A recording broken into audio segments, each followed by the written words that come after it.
નમસ્તે, હું છું દિલીપ પટેલ. સત્તાને સવાલમાં આજે કેટલાક એવા સવાલો કરવાના છે કે જે ગુજરાતના 40% પ્રજાને સીધો સ્પર્શે એવો છે. ખેડૂતોની આવકના સંદર્ભમાં સરકારે જાહેર કર્યું હતું ખેડૂતની આવક 5 વર્ષમાં અમે ડબલ કરી દઈશું 2022 સુધીમાં. હવે સરકાર માટે 4 વર્ષ તો પૂરા થયા, 1 વર્ષ જ રહ્યું છે. આજે નવું વર્ષ છે. નવું વર્ષે સરકારને ખેડૂતો અભિનંદન આપે છે, પરંતુ એની આવકનું શું એ પણ એક પ્રશ્ન પૂછી રહ્યા છે ખેડૂતો સરકારને.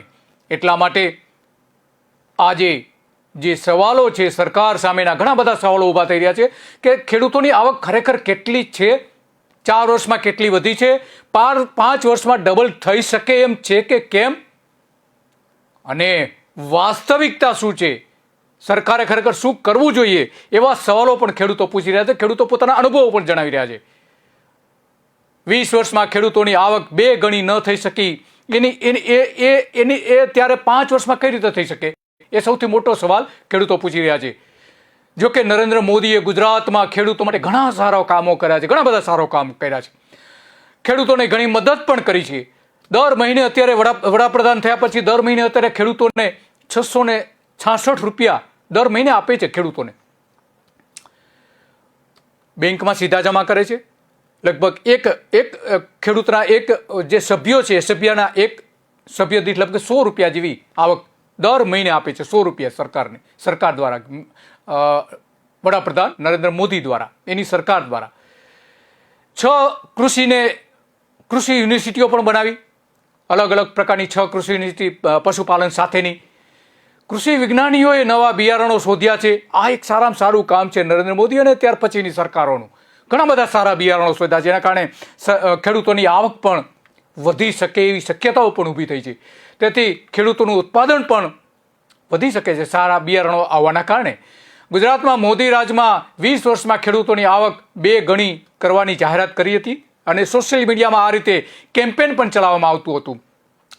સરકાર દ્વારા અલગ અલગ રીતે કેમ્પેન પણ ચલાવવામાં આવતું હતું. ખેડૂતોને જે રીતે આત્મનિર્ભર બનાવવાની વાત હતી, ખેડૂતોને જે રીતે આવક વધારવાની વાત હતી, રાજ્ય સરકાર દ્વારા અને નરેન્દ્ર મોદી દ્વારા, વડાપ્રધાન નરેન્દ્ર મોદી ઘણા સારી જાહેરાતો હતી. ખેડૂતો પણ ખુશ હતા. આજે જાહેરાત કરી કે ડબલ આવક થઈ જશે 5 વર્ષમાં. જે ખેડૂતોની આવક વર્ષે 7,000 હતી એ વધીને સીધી 14,000 થવાની હતી. એટલા માટે ખેડૂતો પણ ખુશ હતા. પરંતુ 5 વર્ષમાં ખરેખર શું થયું એ એક મોટો સવાલ છે. આ સરકાર સોશિયલ મીડિયામાં આ રીતે કેમ્પેન પણ કરતી હતી. કૃષિ પ્રધાન પરસોત્તમ રૂપાલા પણ આ રીતે કેમ્પેન કરતા હતા.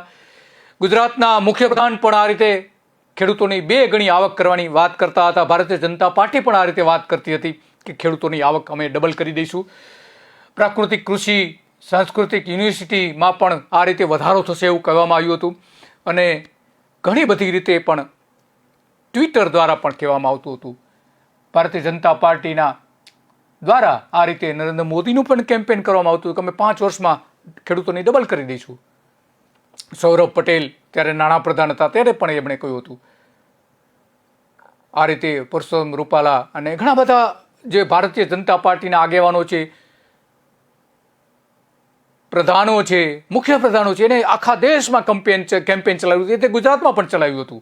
પરંતુ વાસ્તવિકતા શું છે એ હવે તપાસવાનો મુદ્દો થઈ ગયો છે, કારણ કે 4 વર્ષ તો પૂરા થઈ ગયા. હવે 1 જ વર્ષ માત્ર રહ્યું છે. 5 વર્ષમાં ડબલ આવક થઈ શકશે કે કેમ, એ સૌથી મોટો સવાલ છે એની સામેનો. ખેડૂતોની આવક 2 ગણી 5 વર્ષમાં કરી આપવાની જાહેરાત વડાપ્રધાન નરેન્દ્ર મોદીએ કરી હતી 4 વર્ષ પહેલા. એમાં દર મહિને મોદી ખેડૂતોને 2,000 રૂપિયા અત્યારે આપી રહ્યા છે, પણ દર 3 મહિને. પણ તેનાથી ખેડૂતોની આવક 2 ગણી તો થવાની નથી. ખેડૂતોની આવક 2 ગણી કરવા માટે 5 વર્ષમાંથી હવે 1 જ વર્ષ બાકી રહ્યું છે, પણ આવક વધવાના બદલે ઘટી રહી છે. આવક વધવાના બદલે ખેડૂતોની આવક ઘટી રહી છે. ખેડૂતોને ગામડામાં 6 વ્યક્તિના કુટુંબ માટે મહિને 19,000 રૂપિયા ઓછામાં ઓછા જરૂર પડે છે. ઓછામાં ઓછા 19,000 રૂપિયા ખેડૂતોને જોઈએ, એને ગામડામાં રહીને પોતાનું ગુજરાન ચલાવવા માટે. 6 સભ્યોનું કુટુંબ હોય એનું ગુજરાન ચલાવવા માટે. અને થોડા દિવસ પહેલા ગુજરાતમાં ખેડૂત કુટુંબોની સરેરાશ માસિક આવક ₹12,631 રૂપિયા કેન્દ્ર સરકારે જાહેર કરી હતી. કે ગુજરાતના ખેડૂતોની આવક કેટલી છે, તો કે 12,000 રૂપિયા, 12,500 રૂપિયા. ખરેખર તો 19,000 રૂપિયાની જરૂર છે, પણ એ આ કેન્દ્ર સરકારે જાહેરાત કરી છે.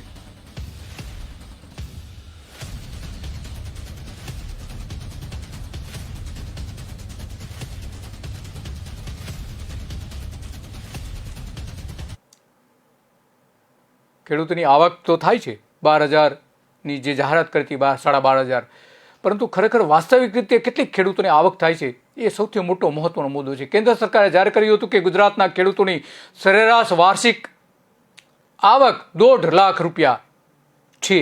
1.5 લાખ રૂપિયા એવું લોકસભાની અંદર જાહેર કરવામાં આવ્યું હતું, વડાપ્રધાને જાહેર કર્યું હતું, પરંતુ તે વાસ્તવિક નથી. 1 હેક્ટર સુધી જમીન ધરાવતા 22 લાખ જેટલા નાના ખેડૂતો છે ગુજરાતમાં.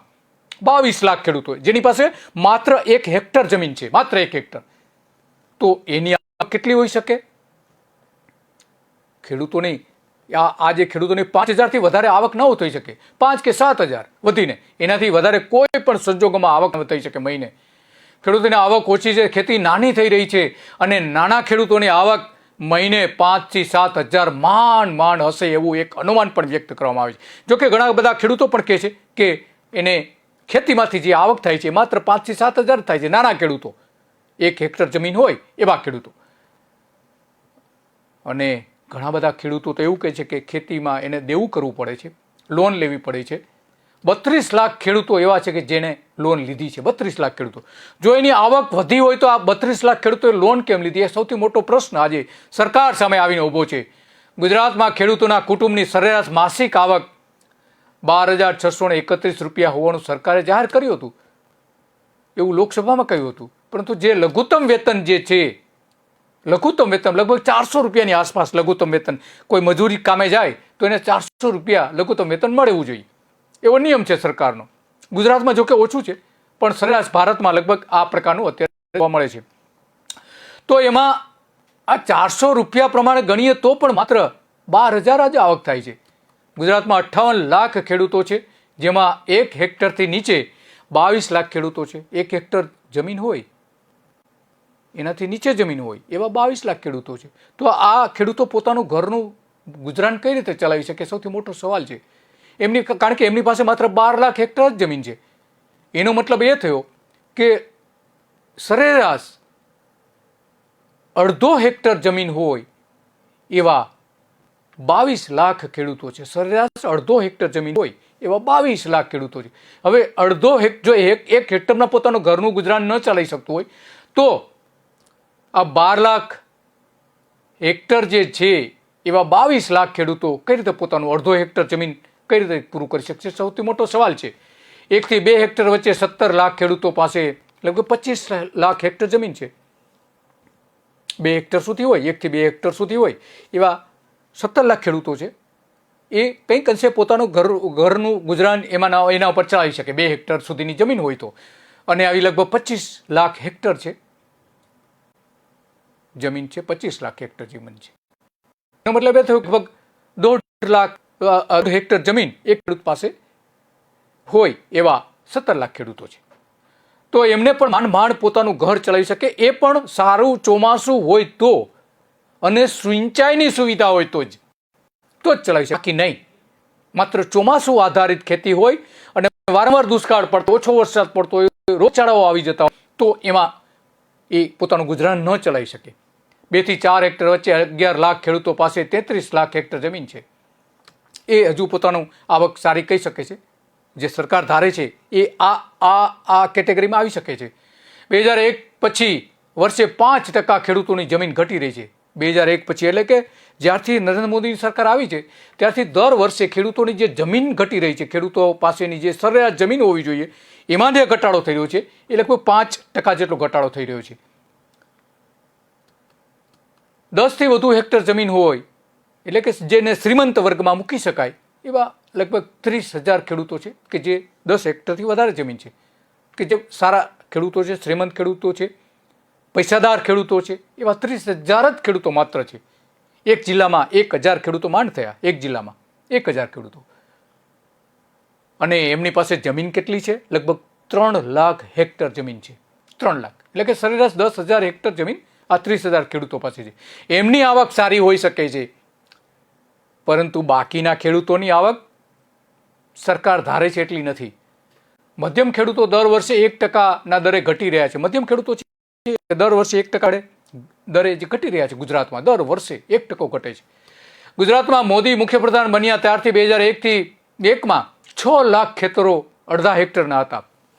લગભગ 6 લાખ ખેતર એવા હતા, 6 લાખ ખેતર એવા હતા, જમીનના ટુકડા કે જે ખેડૂતો પાસે હતા અડધો હેક્ટરના. 10 વર્ષ પછી 12 લાખ એ ટુકડાઓ થઈ ગયા.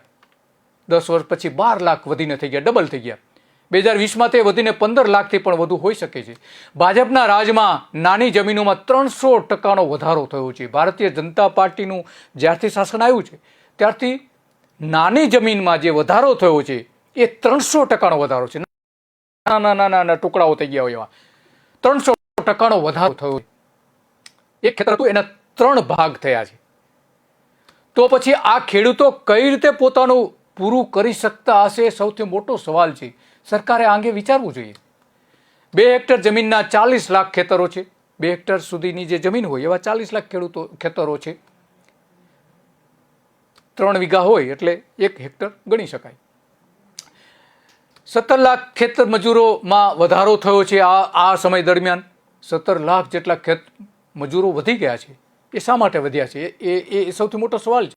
એ કાં તો પોતાની જમીન વેચી દેવી પડે છે, નાની જમીન કે જેને પોસાતી નથી હોતી ખેતી કરવી, અથવા તો ખેત મજૂરો જે હતા એમાં આ વધારો થયો છે. 58 લાખ ખેડૂતોમાંથી 20 લાખ ખેડૂતો એવા છે કે જે તેના ખેતરમાંથી કુટુંબને પૂરું કરી શકે એટલી કમાણી પણ કરી શકતા નથી. તો મહિને 12-13 હજારની આવક ખેતીમાં કઈ રીતે થઈ શકે? એ સૌથી મોટો સવાલ છે. નરેન્દ્ર મોદીએ શું કહ્યું હતું એ સૌથી મોટો સવાલ આજે આવીને ઊભો રહે છે.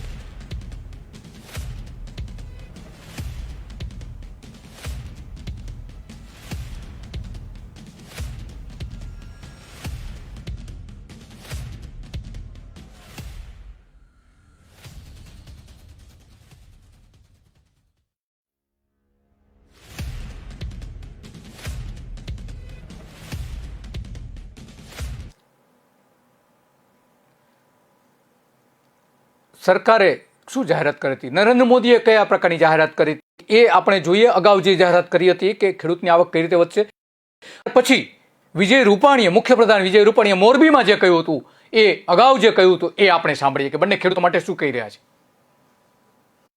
हमने एक बहुत बड़ा सपना देखा है और ये सपना हिंदुस्तान के हर किसान के भाग्य को बदलने का सपना है. हमारा सपना है 2022 जब भारत की आजादी के 75 साल होंगे, आजादी के 75 साल जब हो, हमारे देश के किसान की आय डबल होनी चाहिए, 2 गुना होनी चाहिए और उसके लिए हम काम कर रहे हैं. 5 साल का हमारे पास समय है. 5 साल में हम वो बदलाव चाहते हैं, वो प्रगति करना चाहते हैं कि जिसके कारण हमारे देश में जो हमने किसानों की आय 2 गुना करने का सपना देखा है, उस सपने को हम पूरा कर सके. માળિયા અને મોરબીના ગામડાના લોકોને પણ કહેવા માંગુ છું, મને ખબર છે તમારી તકલીફ શું છે. સિંચાઈના પ્રશ્નો જે છે એના માટે સરકાર કામ કરી રહી છે. માળિયા કેનાલમાંથી વધુ ને વધુ પાણી મોરબી માળિયાના ગામડાને મળે. અરે સરપ્લસ પાણી હોય કે ન હોય મોહનભાઈ, પાણી અમે આપીશું અને મોરબી માળિયાના તાલુકાના ગામડાઓને બધાને વર્ષમાં 3 વખત પાક લેતો થાય અને ખેડૂતની આવક બમણી થાય, જગતનો તાત સુખી સંપન્ન બને, એટલા માટે સરકાર તૈયાર છે.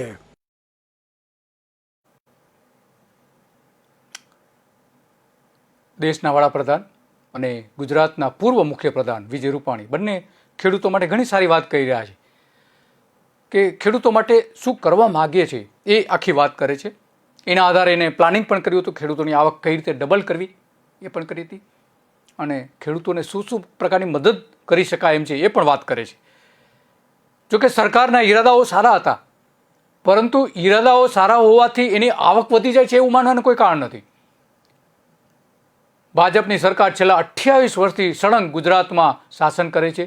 અડધો હેક્ટરથી ઓછી જમીન ધરાવતા હોય એવા ખેડૂતોમાં 100% વધારો થયો છે. અડધો હેક્ટર જે જમીન હોય એમાં 100% વધારો છે. બાકીની જે જમીનો છે એ બધી થઈને એવા 300% જેવા થાય છે.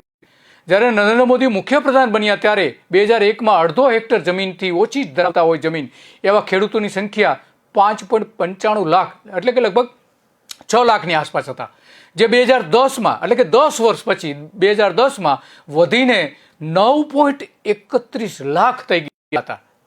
નાના ખેડૂતો અડધો હેક્ટર જમીન ધરાવતા હોય એવા, અને હવે 2020 સુધીમાં આ વધીને 12.66 લાખ થવાની એક ધારણા વ્યક્ત કરવામાં આવી રહી છે. તો આટલો મોટો વધારો કેમ, શાના માટે? એટલે કે 20 વર્ષમાં લગભગ 200%નો 20 વર્ષમાં 2 ગણો વધારો થયો નાના ખેડૂતોમાં અડધો હેક્ટર જમીન ધરાવતો એવા. તો એ પોતાનું ઘરનું ગુજરાન કઈ રીતે ચલાવતા હશે? એની આવકમાં સામે પ્રશ્નાર્થ, ઘણા બધા પ્રશ્નાર્થ ઊભા થાય છે આવા 10 લાખ જેટલા ખેડૂતો સામે. આમ 6 લાખ નાના ખેડૂતો હતા તે વધીને સીધા 12 લાખ થઈ ગયા છે. આવું 58 લાખ ખેડૂતોમાંથી 47 લાખ ખેડૂતો તો એવા છે કે જે 3 હેક્ટર સુધી જમીન ધરાવે છે. 47 લાખ ખેડૂતો એવા છે 58 લાખમાંથી. માત્ર 10 લાખ જ મોટા ખેડૂતો છે જે સમૃદ્ધ છે, સારા છે, આવક સારી છે. એની આવકની સામે તો કોઈ સવાલ જ નથી. એટલા માટે કેન્દ્ર સરકારની જે નીતિ જાહેર કરી હતી એ નીતિમાં આ વિગતો જો ધ્યાનમાં લેવામાં આવી હોત તો 100% આવક 2 ગણી થઈ શકી હોત. પરંતુ જ્યાં જમીન જ નથી ખેડૂતો પાસે, તેની આવક ડબલ કઈ રીતે થઈ શકશે? સૌથી મોટો સવાલ છે.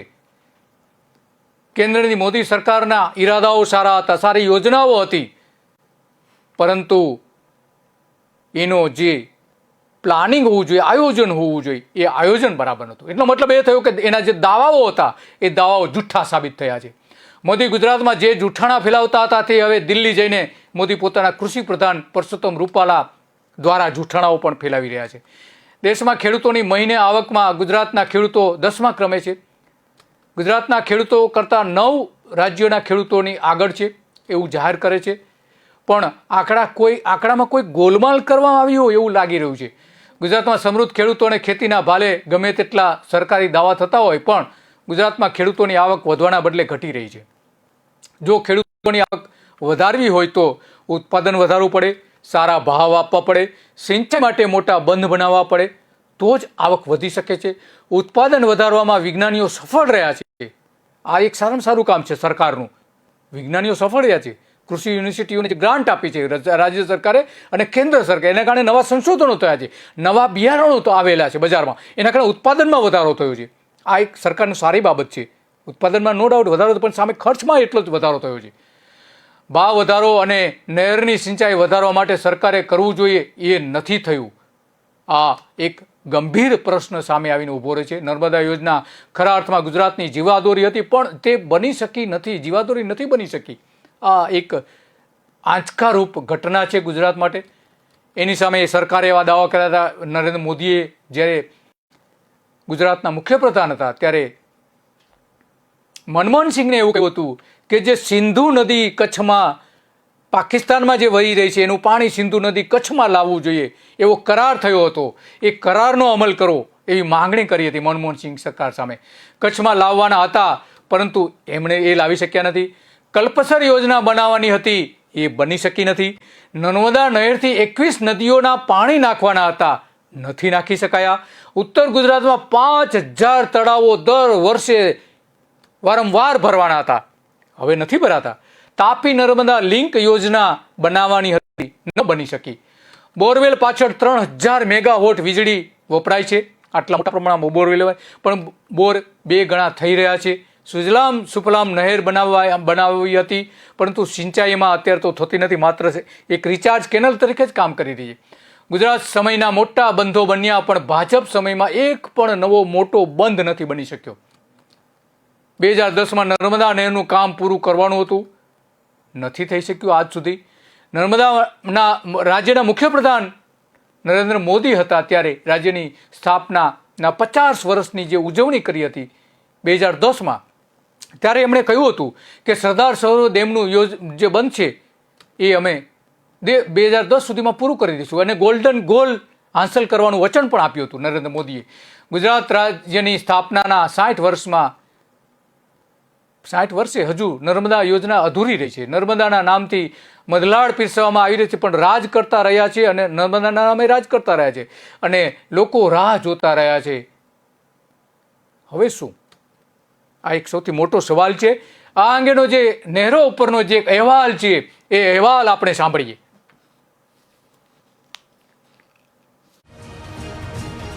નહેરો દ્વારા સિંચાઈ કેટલી થાય છે તે અંગે સિંચાઈ વિભાગનો એક અહેવાલ જાહેર થયો છે.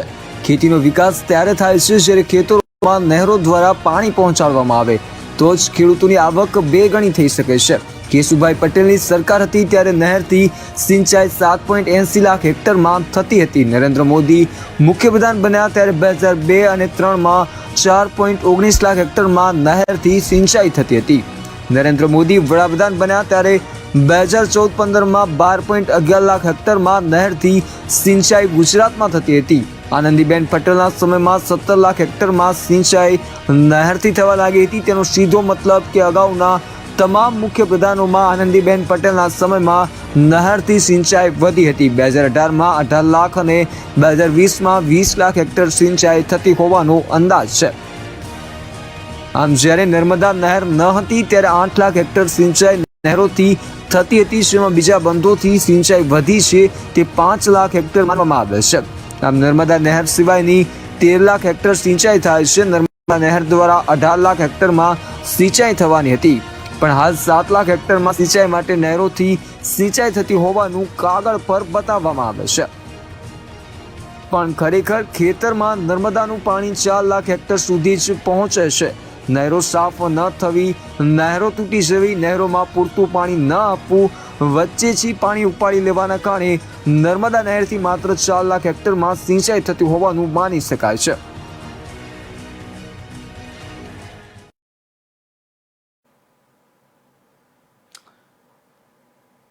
સરકારે નહેરો તો બનાવી છે, પરંતુ નહેરો પૂરેપૂરી બનવી જોઈએ નથી બની શકી. આપણે અહેવાલ એ અંગેનો જોયો.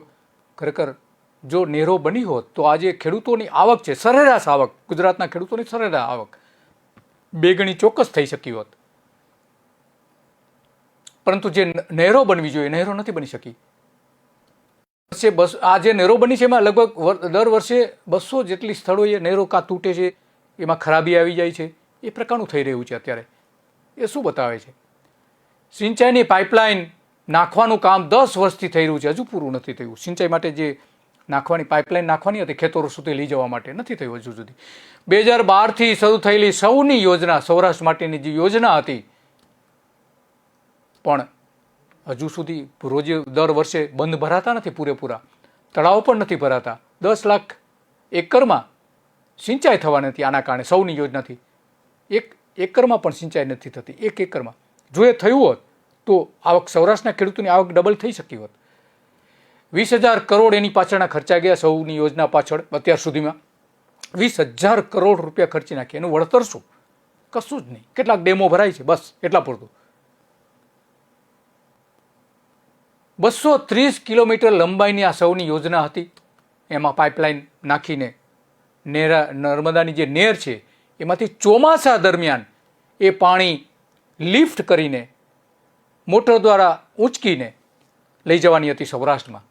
અને એનાથી 115 બંધો ભરવાના હતા અને લગભગ 2300 જેટલા ચેકડેમ તળાવ ભરવાના થતા હતા. પરંતુ આ યોજના જ આખી નિષ્ફળ છે એવું લાગી રહ્યું છે. કારણ કે ચોમાસામાં વધારાનું પાણી જે આવવાનું હતું, નર્મદા બંધ છલકાઈ અને જે ખંભાતના અખાતમાં પાણી જતું રહેતું હતું નદી દ્વારા, એ પાણી ખંભાતમાંના અખાતમાં ન જાય અને આ ડેમોમાં આવે એ માટે માત્ર ચોમાસામાં જ આ ડેમો ભરવાના હતા. એવો કરાર થયેલો છે 5 રાજ્યો વચ્ચે. પરંતુ એનું કોઈ જ મતલબ નથી. આ 20,000 કરોડ રૂપિયા લગભગ પાણીમાં જતા રહ્યા છે. જો આ યોજના સક્સેસ હોત તો સૌરાષ્ટ્રના ખેડૂતોની આવક, સરેરાશ આવક ડબલ થઈ ગઈ હોત, પણ નથી થઈ શકી. એની સામે ચેકડેમ છે જે 2000થી લઈને 2007 દરમિયાન લગભગ 52,000 ચેકડેમ બન્યા હતા. આ એક સારી યોજના હતી સરકારની. નરેન્દ્ર મોદીની સારામાં સારી યોજના હતી. એ પહેલાં કેશુભાઈ પટેલે પણ આ યોજના ચાલુ કરી હતી અને નરેન્દ્ર મોદીએ એ ચાલુ રાખી હતી. 52,000 ચેકડેમ એટલે બહુ સારામાં સારી વાત છે. એના કારણે પાણીનો સંગ્રહ પણ થઈ શકે છે. પરંતુ પછી શું, એ ચેકડેમ તો 2 કે 3 વર્ષમાં માટીથી ભરાઈ જવાના હોય છે. એને સાફ કરવા પડે, માટી કાઢવી પડે, આ બધું જ કરવું પડે, મેન્ટેન કરવું પડે ને, નથી થતું. 2018 સુધીમાં 1 લાખ ચેકડેમ થઈ ગયા હતા. 18 સુધીમાં 1 લાખ, અને અત્યારે કદાચ 1,20,000 સુધી પહોંચી ગયા છે 2020 સુધીમાં. એટલું અનુમાન મૂકી શકાય છે. શું એનું વળતર શું? અત્યારે કેટલાક ગામ એવા છે કે જે દર વર્ષે એમાંથી માટી કાઢે છે અને ફરીથી એમાં પાણી ભરાય છે, પરંતુ લગભગ 40% ડેમ તો ચેકડેમ છે નકામા બની ગયા છે. 40%. આઝાદી પહેલા 51 હેક્ટર વિસ્તારમાં જ માત્ર ને માત્ર સિંચાઈ થતી હતી. કેટલી? 51 હેક્ટર. એક ગામની પણ જમીન ન થઈ આઝાદી પહેલા. એક પણ ડેમ નહોતો. પરંતુ આઝાદી પછી 1960માં જ્યારે ગુજરાત મુંબઈથી અલગ થયું ત્યારે 4 લાખ હેક્ટરમાં સિંચાઈ થતી હતી. 4 લાખ હેક્ટરમાં સિંચાઈ થઈ શકે એવા ડેમો બની ગયા હતા. આ મોટી સિદ્ધિ હતી એ સમયની સરકારની. ઝીરોમાંથી આખું આ સર્જન કરવામાં આવ્યું હતું. આઝાદી પછી ગુજરાતમાં શેત્રુંજી, દાંતીવાડા, કાંકરાપાર, વિયર, ઉકાઈ, કડાણા, ધરોઈ, વણકબોરી, વિયર વગેરે બંધ બન્યા હતા. આઝાદી પછી આ બંધ બન્યા હતા. ક્યાં સુધી? જ્યાં સુધી ભારતીય જનતા પાર્ટીની સરકાર આવી ત્યાં સુધી. લગભગ 222 બંધો ત્યાં સુધીમાં બંધાઈ ગયા હતા. 25 વર્ષ પહેલાં કોંગ્રેસનું શાસન હતું અને બીજી બધી સરકારોનું અલગ અલગ બીજી પણ પાર્ટીની 3 સરકારો આવી ગઈ હતી. એમાં મિશ્ર સરકાર પણ ભારતીય જનતા પાર્ટીની જનતા દળ સાથેની હતી. ત્યાં સુધીમાં આ બધા જ બંધો બની ગયા હતા. નાની સિંચાઈ અને ખેત તલાવડી બનાવવામાં કરોડો રૂપિયાનું ખર્ચ સરકારે કર્યું છે, પરંતુ એનું વળતર જે મળવું જોઈએ નથી મળી શક્યું. ખરેખર તો મોટા ડેમ બંધ બનાવવાની જરૂર હતી, પરંતુ નથી બની શક્યા. આ એક સૌથી મોટો સવાલ આજે સામે આવીને ઊભો રહે છે. અને આ ખેત તલાવડી બનાવવામાં તો કરોડો રૂપિયાનું કૌભાંડ પણ બહાર આવ્યું હતું રૂપાણીના સમયમાં. ક્યાં જાય છે બધા પૈસા? એ સૌથી મોટો સવાલ આજે છે. પાણી હોય તો વર્ષમાં 3 વખત ખેતરોમાં પાક લઈ શકાય છે, તો જ ખેડૂતની આવક વધી શકે છે.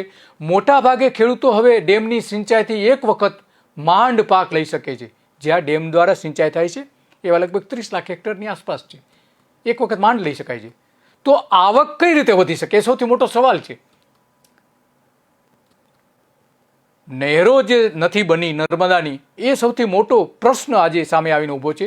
અને એ અંગે જાણીતા અર્થશાસ્ત્રી અને સામાજિક ક્ષેત્રે સારું એવું કામ કરીને નર્મદાનો જેમની પાસે સારો અભ્યાસ છે એ મહેશ પંડ્યા શું કહી રહ્યા છે આપણે સાંભળીએ. માનનીય પ્રધાનમંત્રીશ્રીએ એક સ્વપ્ન સેવેલું અને વારંવાર દોહરાવતા હતા ગયા વર્ષ સુધી કે ભારતમાં 2022 સુધીમાં ખેડૂતોની આવક હું બમણી કરી દઈશ અને દરેક વ્યક્તિને ઘરનું ઘર મળી જશે આ દેશના નાગરિકોને. એ બે એમના સ્વપ્નો. આ બંનેમાંથી એકેય સાકાર નહીં થાય. જો ખેડૂતોની આવક બમણી કરવી હોય તો એક જ રસ્તો છે કે એમને 12 માસ સિંચાઈનું પાણી મળી રહે તો એ પાક લઈ શકે. ગુજરાતની જ વાત કરો ને. ગુજરાતમાં નર્મદા ડેમનો મૂળ હેતુ તો આ સિંચાઈ માટેનો જ હતો, પરંતુ એનું કામ નથી પૂરું થયું. એક ક્રેડિટ ચોક્કસ નરેન્દ્રભાઈ લઈ રહ્યા છે કે 17 દિવસમાં 138 મીટર ડેમની હાઇટ વધારી, પરંતુ ડેમની હાઇટ વધારવાથી શું થયું? આજે ગુજરાતમાં માત્ર 3.5 લાખ હેક્ટર જમીનમાં સિંચાઈ થાય છે. નર્મદા યોજના પૂરી ક્ષમતાથી કામ કરે તો 18 લાખ હેક્ટર જમીનમાં સિંચાઈ થઈ શકે તેમ છે. પરંતુ આપણે તો ત્યાં સ્ટેચ્યુ ઓફ યુનિટી ઊભું કર્યું અને ખર્ચા ત્યાં કર્યા. બીજી વાત કે ગુજરાતમાં બુલેટ ટ્રેન લાવ્યા તમે, એનું કામ ચાલે છે.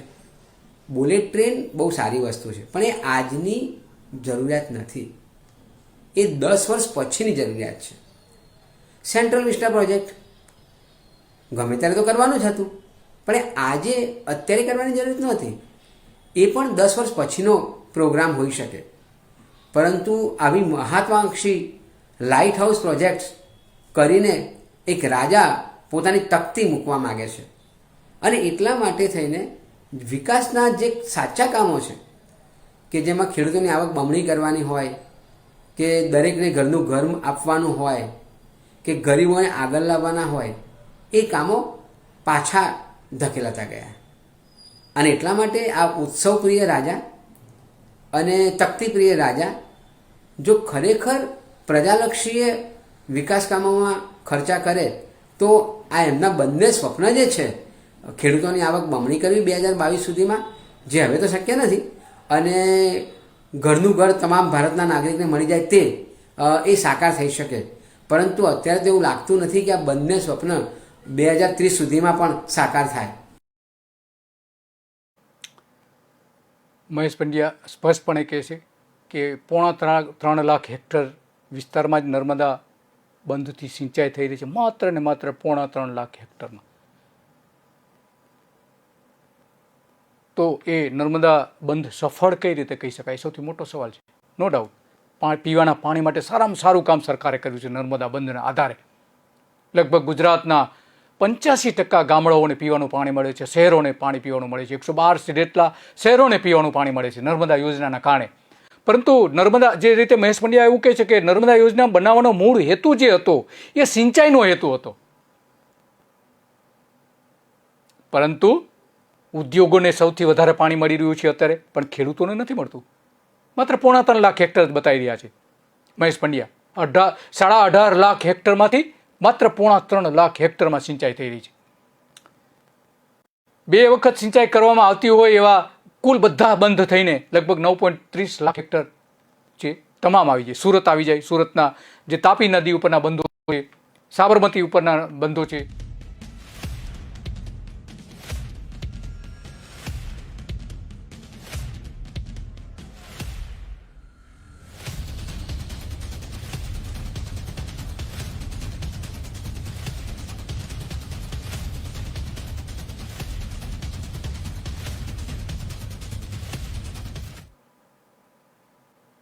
આમ જે 2 વખત સિંચાઈ કરવામાં આવતી હોય એવો માત્ર 9.30 લાખ હેક્ટર જ છે, જે લગભગ માત્ર 9%ની આસપાસ એવો વિસ્તાર થાય છે જે 2 વખત સિંચાઈ થતી હોય એક જ ખેતરમાં સિંચાઈ દ્વારા 2 વખત પાક લેવાતો હોય એવા માત્ર 9 લાખ હેક્ટર. માત્ર 9. તમામ બંધ આવી ગયા ગુજરાતના 222 બંધ, નર્મદા બંધ સહિત.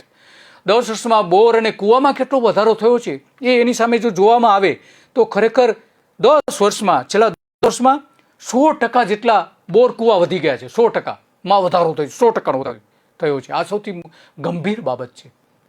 2006-07માં બોરવેલ દ્વારા 33 લાખ હેક્ટરમાં સિંચાઈ થતી હતી, જે 10 વર્ષમાં વધીને, એટલે કે 2015-16માં જ્યારે નરેન્દ્ર મોદી વડાપ્રધાન બન્યા ત્યારે 10 વર્ષમાં 72 લાખ હેક્ટર બોરવેલથી ખેતી થતી હતી. કૂવા અને બોરવેલથી 10 લાખ હેક્ટરમાં, 72 લાખ હેક્ટરમાં.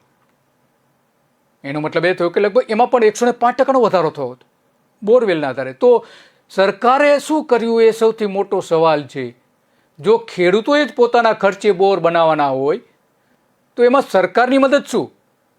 વીજળીની સબસિડી મળે એટલા પૂરતું જ, બાકી તો ખેડૂતોએ પોતાએ ખર્ચ કરવાનો હોય છે.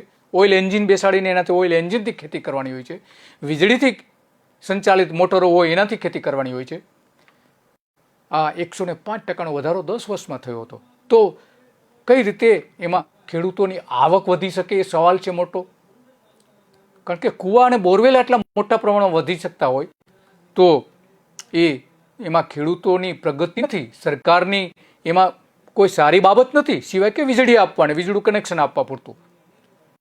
ખરેખર સરકારની પેલી જવાબદારી એ બનતી હતી કે ચેક ડેમ બનાવે, ચેક ડેમ ન બની શકે એમ હોય ત્યાં મોટા ડેમ બનાવે, મોટા ડેમ બનતા હોય ત્યાં ચેક ડેમ ન બનાવવા જોઈએ.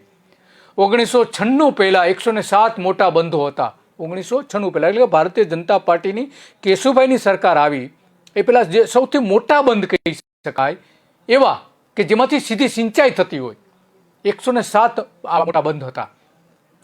તે પછી નરેન્દ્ર મોદીની સરકાર આવી ત્યારે 19 નાના મોટા કેશુભાઈના સમયથી લઈને નરેન્દ્ર મોદીની સમય અને આનંદીબેનની સમયની સરકારોમાં 19 નાના અને મધ્યમ કદના 19 જેટલા બંધ બન્યા છે. જે ખરેખર તો આ સ્થિર શાસન જે સરકારનું હતું, ભારતીય જનતા પાર્ટીનું 28 વર્ષનું સ્થિર શાસન હતું, કોઈ સરકાર આવી નથી એ પછી. એ જ્યારે સરકાર સ્થિર રહેતી હોય છે ત્યારે વિકાસ સૌથી વધારે થવો જોઈએ. અને સાચો વિકાસ એ છે કે વધુમાં વધુ બંધ બને. વરસાદનું એક ટીપું જે હોય છે એ દરિયામાં, ખંભાતના અખાતમાં, અરબી સમુદ્રમાં જવાના બદલે, કચ્છના અખાતમાં જવાના બદલે પૂરેપૂરું એ ડેમમાં પાણી સંગ્રહાય રહે. એ સાચો વિકાસ ગણી શકાય. અને આ જો કરવું આ જો થયું હોત તો ઓછામાં ઓછા 500 જેટલા બંધ હોવા જોઈતા હતા. આજે 500, એને બદલે 222 છે, માત્ર 222 કુલ બધા થઈને બંધો. સાચો વિકાસ ત્યારે થયો હોત કે 500 બંધો બનાવ્યા હોત નરેન્દ્ર મોદીની સરકાર, કેશુભાઈની સરકાર, આનંદીબેન પટેલની સરકાર, વિજય રૂપાણીની સરકાર જો આ બંધો બનાવ્યા હોત તો ખેડૂતોની આજે આવક 2 ગણી નહીં 4 ગણી હોત. 4 ગણી આવક હોત જો આ કામ કર્યું હોત તો. 11 લાખ ખેડૂતો ટપક ફુવારા પદ્ધતિથી ખેતી કરતા હોવા માનવામાં આવે છે. લગભગ 25 લાખ હેક્ટર જેટલી સિંચાઈ એમાં ફુવારા પદ્ધતિ થાય છે. બીજું કંઈ ન કર્યું હોત અને માત્ર ફુવારાઓ ઉપર પણ વધારે આપ્યું હોત તો પણ એક મોટો ફાયદો થઈ શક્યો હોત. પરંતુ જ્યાં બોરવેલથી સિંચાઈ થતી હોય છે ત્યાં ફુવારા પદ્ધતિ સફળ નથી હોતી, કારણ કે એમાં ક્ષાર જામી જતો હોય છે. દર વર્ષે 2 લાખ હેક્ટર સિંચાઈ આ ફુવારા પદ્ધતિથી વધી રહી હોવાનો સરકારનો દાવો છે. પરંતુ ખરેખર કેટલી વધે છે એક સવાલ છે એની સામે. નર્મદાની 18 લાખ હેક્ટર અને 200 બંધોની 12 લાખ હેક્ટર મળીને કુલ 30 લાખ હેક્ટર ડેમ દ્વારા સિંચાઈ ઉનાળામાં થઈ શકી હોત જો આ થયું હોત તો. બીજું કંઈ વધારે ન કર્યું હોત તો પણ 30 લાખ હેક્ટરમાં સિંચાઈ થઈ, પરંતુ ન થઈ શકી.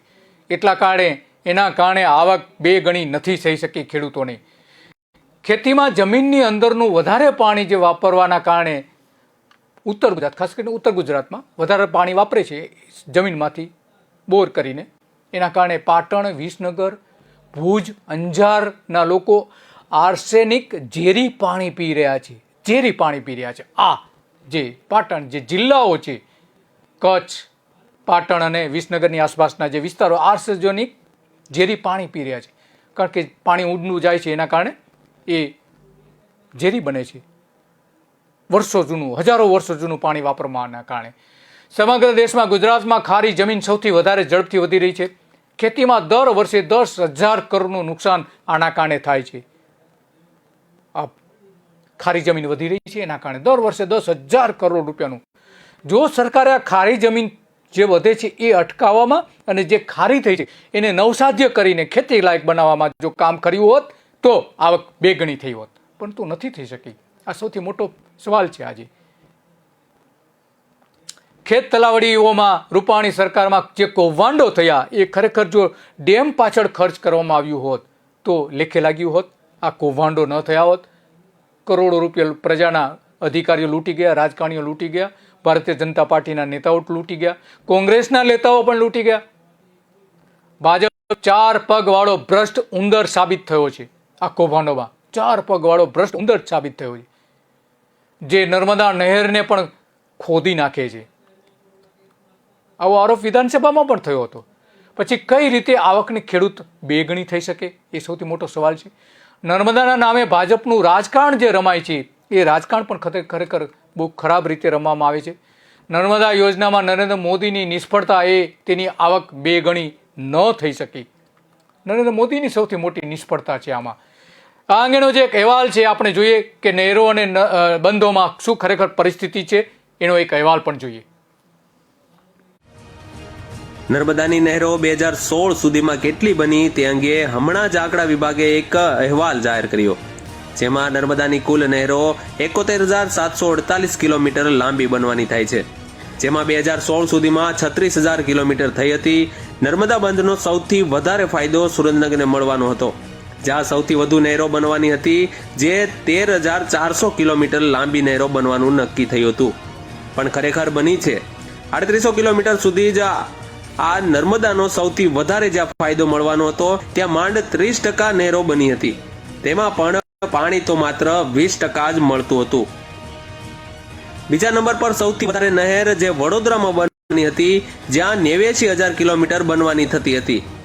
પણ 80,000 કિલોમીટર, જે ત્રીજી નંબર પર અમદાવાદ જે 10,000 કિલોમીટર નહેરો બનાવવાની થાય છે, પણ બની છે માત્ર 4700 કિલોમીટર લાંબી. જે ચોથા નંબર પર પાટણ આવે છે, જ્યાં નર્મદાની 75 કિલોમીટર બનવાની થાય છે અને 3400 કિલોમીટર બની છે. કચ્છમાં 5300 કિલોમીટર નહેર બનાવવાની હતી, પણ 1350 કિલોમીટર જે સુધી જ બની છે.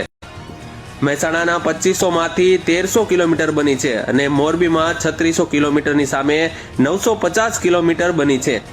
ભાવનગરમાં 1600 સામે 750 બની છે. જેમાં બનાસકાંઠા, ભરૂચ, છોટાઉદેપુર, ગાંધીનગર, ખેડા, નર્મદા, પંચમહાલ, વડોદરા જે જિલ્લાઓમાં મોટા ભાગે નહેરો બની ગઈ છે. જ્યાં સૌથી વધારે સિંચાઈ જરૂર હતી, ત્યાં ભાજપ સરકારે કામ નથી કર્યું. જેના માટે નર્મદા નહેર બનાવવાની હતી, તે સૂકા અને દુષ્કાળગ્રસ્ત વિસ્તારોમાં નહેરો નથી બની. આવો સૂકો વિસ્તાર 75% હતો, ત્યાં જ નહેરો નથી બની. તેથી ત્યાં ખેતી થઈ શકતી નથી. તેથી ત્યાં આવક 2 ગણી કરવાની હતી, તે થઈ શકી નથી.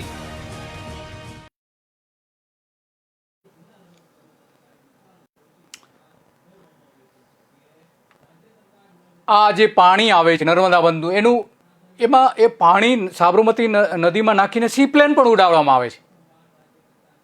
સી પ્લેન ઉડાડીને પાણીનો બગાડ પણ કરવામાં આવે છે. સાબરમતી, નર્મદા બંધ અને ધોરોઈ બંધમાં જે સી પ્લેન ઉડાડવામાં આવે છે, એમાં મોદી માટે નર્મદાના પાણીનો બગાડ થતો રહ્યો છે. એક વખત સાબરમતીમાં પણ 3 વખત આ રીતે પ્લેન ઉડાડ્યું, ત્યારે પણ સાબરમતી નદી પાણીથી ભરવામાં આવી, જેથી કરીને સારી રીતે પ્લેન ઉડી શકે, પાણી શુદ્ધ થઈ જાય, પાણીમાં ગંદકી ન દેખાય, પ્રદૂષણ ન દેખાય, એટલા માટે. અને એવું જ ધોરોઈ ડેમમાં પણ થયું હતું, પાણી ભરી રાખવામાં આવ્યું હતું, ખેડૂતોને નહોતું આપવામાં આવ્યું. અને આ જ રીતે કેવડિયામાં પણ થયું હતું. ત્યાં જે ડેમમાંથી જે પાણી આવે છે, મોટા તળાવમાં થઈને પછી નહેરમાં જાય છે. તો આ મોટા તળાવ જે છે, 2 મોટા તળાવ, એમાં નરેન્દ્ર મોદીનું સી પ્લેન ઉતરવાનું હતું. અને એ તળાવને સાફ કરવા માટે અંદર કોઈ કેમિકલ, ઝેરી કેમિકલ નાખવામાં આવ્યું હતું. એના કારણે નર્મદા નહેરમાં જે છેક સુધી, કચ્છ સુધી જે પાણી જાય છે, એ આખું કાળું પાણી થઈ ગયેલું હતું. અને ડેમની અંદર જે મગર હતા, એ મગર મરી ગયા હતા. આટલો પાણીનો બગાડ કરવામાં આવ્યો હતો. એ મગરને મારવા માટે દવા નાખી હતી, એવો પણ આરોપ ત્યારે કરવામાં આવ્યો હતો. આ સી પ્લેન પાછળ જો આ ખર્ચાઓ, પાણી ખોટું રીતે બગાડવામાં આવે, પરંતુ ખેડૂતોને ના આપી શકાય, એ કઈ રીતે બની શકે? જો એક પાણી ખેડૂત આ રીતે બગાડવામાં ન આવે અને ખરેખર ખેડૂતોને આપવામાં આવે, તો ખેડૂતોની આવક 2 ગણી થઈ શકે હોત. હજુ પણ થઈ શકે એમ છે. નરેન્દ્ર મોદી ધારે તો આ બધા જ પ્રોજેક્ટનો અમલ કરાવીને ખેડૂતોની આવક 2 ગણી કરી શકે એમ છે. મોદી જ નહીં, ગુજરાતના મુખ્યમંત્રી ભૂપેન્દ્ર પટેલ પણ કરી શકે એમ છે. પરંતુ આ પાણીનો, નર્મદાનો જે પાણીનો બગાડ થાય છે, સાબરમતી રિવરફ્રન્ટ ઉપર બગાડ કરવામાં આવે છે, એ તો કમસે કમ અટકાવવો પડે. હવે તો નદી ઉત્સવ ઉજવવામાં આવી રહ્યો છે, પરંતુ ખરેખર નદી ઉત્સવ જે ઉજવાય છે, એમાં ગુજરાતની 22 જે મોટી નદીઓ છે, જેના પર બંધ બનેલા છે ઉપરવાસમાં, આવી નદીઓમાં પ્રદૂષણ એટલી મોટી માત્રામાં છે કે સેન્ટ્રલ પ્રદૂષણ બોર્ડ, કેન્દ્રીય પ્રદૂષણ બોર્ડે આ 22 નદીઓને સૌથી વધારે પ્રદૂષિત નદી જાહેર કરી છે. સૌથી વધારે પ્રદૂષિત નદી. અને હવે નદી ઉત્સવ ઉજવવા માટે નીકળ્યા છે ભૂપેન્દ્ર પટેલ, મુખ્યપ્રધાન, ગુજરાતની ભારતીય જનતા પાર્ટીની સરકાર ઉત્સવ ઉજવે છે. હવે સિંચાઈ વધે તો જ ખેડૂતોની આવક 3 ગણી થઈ શકે છે, બાકી નહીં. ગમે એટલા પ્રયત્નો કરે તો પણ. નહેર દ્વારા કુલ સિંચાઈ ગુજરાતમાં 98 લાખ હેક્ટર ખેતીની જમીન છે, એમાં કુલ 75 લાખ હેક્ટરમાં નહેર, તળાવ, કૂવા અને બોરથી સિંચાઈ થાય છે. એની ક્ષમતા છે એટલી, પણ સરકારના અંદાજ પ્રમાણે ખરેખર સિંચાઈ તો 48 થી 50 લાખ હેક્ટરમાં જ થાય છે. એટલે કે એના ક્ષમતાના 50% જ માત્ર સિંચાઈ થઈ રહી છે અત્યારે. જે ક્ષમતા ઊભી કરી છે એના 50%. ખેડૂતોના ખેતરોમાં તો ખરેખર માંડ 33 લાખ હેક્ટરમાં જ સિંચાઈ થતી હોવાનું અનુમાન છે. વધારેમાં વધારે 33 લાખ, એનાથી વધારે નથી. જેમાં ખેડૂતોએ કરોડો રૂપિયા ખર્ચીને બોર બનાવીને 47 લાખ હેક્ટર જમીનમાં સિંચાઈની ક્ષમતા ઊભી કરી છે. તેની સામે સરકારે બંધની નહેરો દ્વારા જે ખરેખર અત્યારે સિંચાઈ થાય છે, ખરેખર વાસ્તવમાં એ 20 લાખ હેક્ટરથી વધારે નથી. બંને ક્ષમતાના 50%માં વાસ્તવિક રીતે સિંચાઈ થઈ રહી છે, બોરમાં અને નહેર દ્વારા, બંને દ્વારા. ગુજરાતમાં 28 વર્ષથી એક જ પક્ષની સરકાર છે, પણ તેનો ખેડૂતોને નહેરથી સિંચાઈની ક્ષમતાનો પૂરેપૂરો લાભ મળવો જોઈએ એ મળી શક્યો નથી. જો લાભ મળ્યો હોત તો 2 ગણી આવક આરામથી થઈ શકી હોત.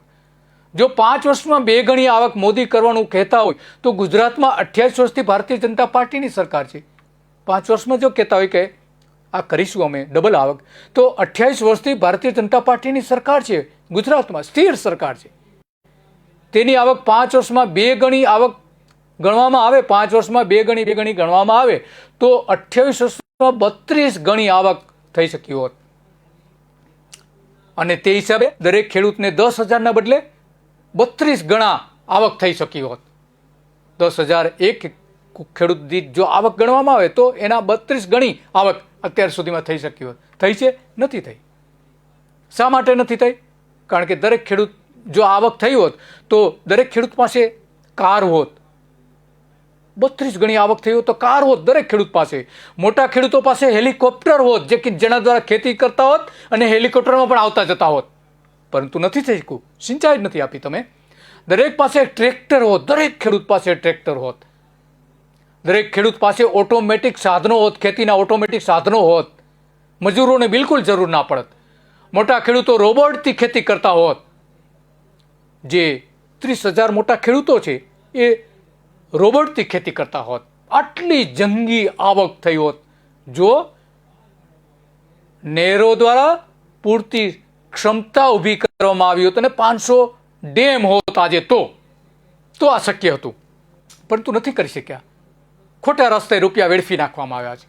તળાવથી 2010માં 1.7 લાખ 1.70 લાખ હેક્ટરમાં સિંચાઈ થતી હતી તળાવોથી, જે 2020માં 3.5 લાખ હેક્ટર થઈ છે. એટલે કે તળાવો ભરીને જે કરવામાં આવે છે એ ડબલ થઈ છે, 20 વર્ષમાં ડબલ થઈ શકે. કૂવા અને બોરમાં જે સિંચાઈ થાય છે એ 30 લાખ હેક્ટરમાં સિંચાઈ 2002માં થતી હતી. કૂવા અને બોરથી 30 લાખ હેક્ટર 2002માં થતી હતી. એટલે કે નરેન્દ્ર મોદીની સરકાર બની ત્યારે. અને 2014માં જ્યારે વડાપ્રધાન બન્યા ત્યારે 49 લાખ હેક્ટરમાં સિંચાઈ કૂવાથી થતી હતી. વધી, કૂવાથી સિંચાઈ વધી, ખેડૂતોએ વધારી. જો સરકારનો ઈરાદો હોત તો ડેમમાં અત્યારે જે ક્ષમતા છે 20 લાખ હેક્ટરની એ વધારીને ઓછામાં ઓછી 50 લાખ હેક્ટર સુધી લઈ શકાય હોત. પરંતુ નથી થઈ શક્યું. જો એ થયું હોત તો આવક અત્યારે 2 ગણી નહીં 33 ગણી વધારે હોત. 2020માં 50 લાખ હેક્ટરમાં સિંચાઈ થતી હોવાનું અત્યારે અનુમાન છે, બધું મળીને સિંચાઈ.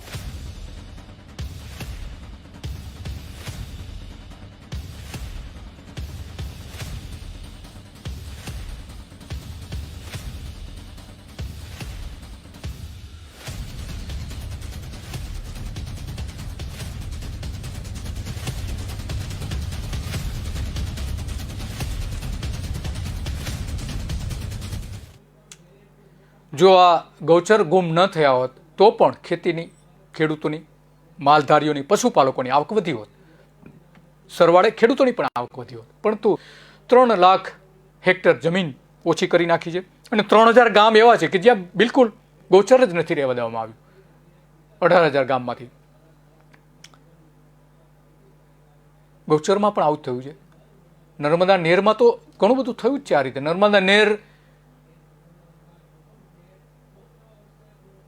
નર્મદા નહેર જ્યાં નથી એવું લગભગ 8 થી 12 લાખ હેક્ટર વિસ્તાર એવો છે કે જ્યાં દર વર્ષે સિંચાઈ થાય છે, જ્યાં ડેમ નથી નર્મદા એવી. જેમાં રાજ્યમાં નહેરથી સૌથી વધુ સિંચાઈ આણંદ જિલ્લામાં અત્યારે નર્મદા ડેમથી થઈ રહી છે, જ્યાં લગભગ 1.70 લાખ હેક્ટર. સુરતમાં 1.31 લાખ. જે નર્મદા ડેમથી સિંચાઈ નથી થતી એવી સૌથી વધારે જે સિંચાઈ થતી હોય એવા જિલ્લાઓમાં જે છે કે જે બીજા બંધોથી સિંચાઈ થાય છે એ આણંદમાં 1.70 લાખ હેક્ટર, જે ભારતીય જનતા પાર્ટી પહેલાંની સરકારોએ કરેલી છે. સુરતમાં 1.31 લાખ હેક્ટરમાં અત્યારે સિંચાઈ થઈ રહી છે, જે નર્મદા બંધથી નથી થતી, પરંતુ ત્યાંના તાપી ઉપરનો જે ડેમ બનાવેલો છે કડાણા ડેમ એના આધારે થાય છે. 1.31 લાખ જે પણ ભારતીય જનતા પાર્ટીએ નથી બનાવ્યો. 78% સિંચાઈ ત્યાં સુરતમાં નહેરથી થાય છે. આ સૌથી મોટી સફળતા છે. આણંદ અને સુરત આ બંને જિલ્લાઓ એવા છે કે જ્યાં આખા જિલ્લાઓમાં 78 થી 90% સુધી સિંચાઈ માત્ર ડેમથી થાય છે. જો આ બીજા જિલ્લાઓમાં અભિયાન ભારતીય જનતા પાર્ટીએ ચલાવ્યું હોત તો 33 જિલ્લાઓમાં 80% વિસ્તાર માત્ર નર્મદા નહીં પરંતુ બીજા ડેમોથી સિંચાઈ થતી હોત. બનાસકાંઠામાં 1.26 લાખ હેક્ટર જમીનમાં સિંચાઈ થાય છે. ભાવનગરમાં 1 લાખ હેક્ટરમાં સિંચાઈ થાય છે. આ જગ્યાએ કોઈ નર્મદા બંધનું પાણી નથી આવતું અત્યારે. દ્વારકામાં 8,000 હેક્ટરમાં સિંચાઈ થાય છે. જામનગરમાં 40,000 હેક્ટર વિસ્તારમાં સિંચાઈ થાય છે. જૂનાગઢમાં 12,000 હેક્ટરમાં સિંચાઈ થાય છે. ખેડામાં 1.30 લાખ હેક્ટરમાં સિંચાઈ થાય છે. એમાં કેટલો કિસ્સો નર્મદાનો પણ છે. મહેસાણામાં 55,000 હેક્ટર, મહીસાગરમાં 30, નવસારીમાં 53, પંચાલમાં 60, પંચમહાલમાં 60, પોરબંદરમાં 6,000 હેક્ટર અને રાજકોટમાં 34,000 હેક્ટરમાં સિંચાઈ થાય છે. પરંતુ એ કોંગ્રેસના સમયમાં બનેલા બંધો દ્વારા. તાપીમાં 58,000 હેક્ટરમાં સિંચાઈ થાય છે. વલસાડમાં 26,000 હેક્ટર વિસ્તારમાં સિંચાઈ થાય છે કે જ્યાં નર્મદાનું પાણી નથી જતું. જો કોંગ્રેસના સમયમાં અને કોંગ્રેસ સિવાયની બીજી સરકારોના સમયમાં થઈ શકતું હોત તો નર્મદામાં 18 લાખ હેક્ટર સિંચાઈ કેમ ન થઈ શકી હોત? જો વ્યવસ્થિત આયોજન થઈ શક્યું હોત તો 18 લાખ હેક્ટર જ નહીં પરંતુ નર્મદાના આધારે 25 લાખ હેક્ટરમાં સિંચાઈ થઈ શકી હોત. જો ભારતીય જનતા પાર્ટીની સ્થિર સરકારોએ 28 વર્ષમાં આ આયોજન કર્યું હોત તો, પરંતુ નથી થઈ શક્યું. અને અત્યારે જે ખેડૂતોની આવક છે એ 2 ગણી નહીં, 3 ગણી નહીં, અનેક ગણી વધારે થઈ શક્યો હોત. જો નર્મદાનો સૌથી વધુ ફાયદો જે મળ્યો છે અત્યારે એમાં અમદાવાદને 1.33 લાખ હેક્ટરમાં સિંચાઈ થાય છે, બોટાદમાં 10,000, ગાંધીનગરમાં 6,000 હેક્ટર, કચ્છમાં 5 લાખ હેક્ટર, સુરેન્દ્રનગરમાં 1 લાખ હેક્ટર અને વડોદરામાં, આણંદમાં, ખેડામાં મળીને કુલ 4 લાખ હેક્ટરમાં સિંચાઈ થાય છે. જ્યાં નહેર નથી ત્યાં કૂવાથી સિંચાઈ કરવી પડે છે. એટલા માટે સૌથી વધારે મુશ્કેલી પણ બનાસકાંઠામાં 7.41 લાખ હેક્ટર એવો છે. આણંદમાં પણ કૂવાથી સિંચાઈ કરવી પડે છે, બોરથી સિંચાઈ કરવી પડે છે 1.33 લાખ હેક્ટરમાં. અરવલ્લી છે, ખેડા છે, મહેસાણા છે. મહેસાણામાં તો સૌથી વધારે 3 લાખ હેક્ટર જમીન એવી છે કે જે બોરથી થાય છે. પાટણ 1.77 લાખ, રાજકોટ 2.45 લાખ હેક્ટર, સુરેન્દ્રનગરમાં 3.15 લાખ હેક્ટર, વડોદરામાં 1.23 લાખ હેક્ટરમાં કુલ કૂવાથી ને બોરથી સિંચાઈ થાય છે. તો આ ડેમ હોત સિંચાઈના તો ન થાત. નહેરથી સિંચાઈ થાય ત્યાં ચોખા, શેરડી, ઘઉંનો મોટો પાક પાકે છે.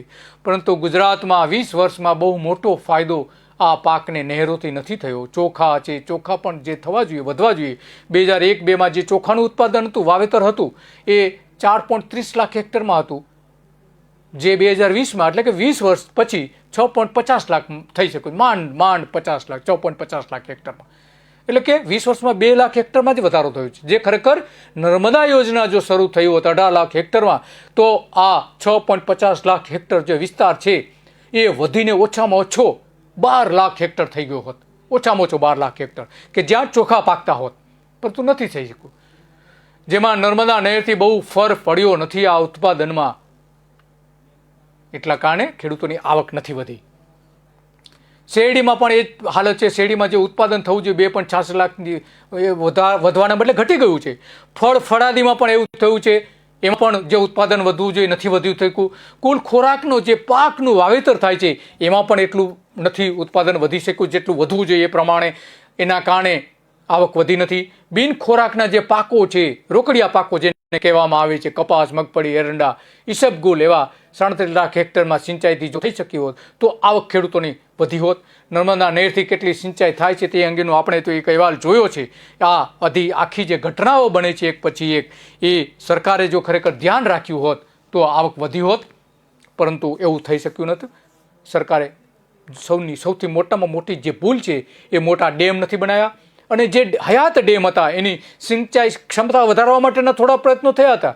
જયનારાયણ વ્યાસ જ્યારે હતા ત્યારે અને એ વધારવામાં જયનારાયણ વ્યાસ પણ સફળ પણ રહ્યા હતા. પરંતુ નર્મદા યોજનાથી જે સિંચાઈ થવી જોઈએ એ સિંચાઈ 4 લાખ હેક્ટરથી વધારે નથી થતી. 4 લાખ હેક્ટરથી વધારે નહીં. જે ખરેખર 18 લાખ હેક્ટર સિંચાઈ થવી જોઈએ તે નથી થઈ શકી. અને ભારતીય જનતા પાર્ટીનું 28 વર્ષનું સ્થિર શાસન જે રહ્યું છે એ સ્થિર શાસનમાં ખરેખર અત્યારે 222 બંધો નહીં, 225 બંધો નહીં, પરંતુ ઓછામાં ઓછા 500 બંધો બનાવી શક્યા હોત નાના મોટા થઈને. અને વરસાદનું એક ટીપું પણ સાગર સુધી ન ગયું હોત. જો આ થયું હોત તો 2 ગણી આવક નહીં, ખેડૂતોની આવક 2 ગણાથી પણ વધારે થઈ હોત. પરંતુ એ કરવામાં સરકાર સફળ રહી નથી. એટલા માટે હવે જે સરકાર પાસે 1 વર્ષ રહ્યું છે એમાં કોઈ સંજોગોમાં ડબલ આવક થઈ શકે એમ જ નથી ખેડૂતોની. નમસ્તે.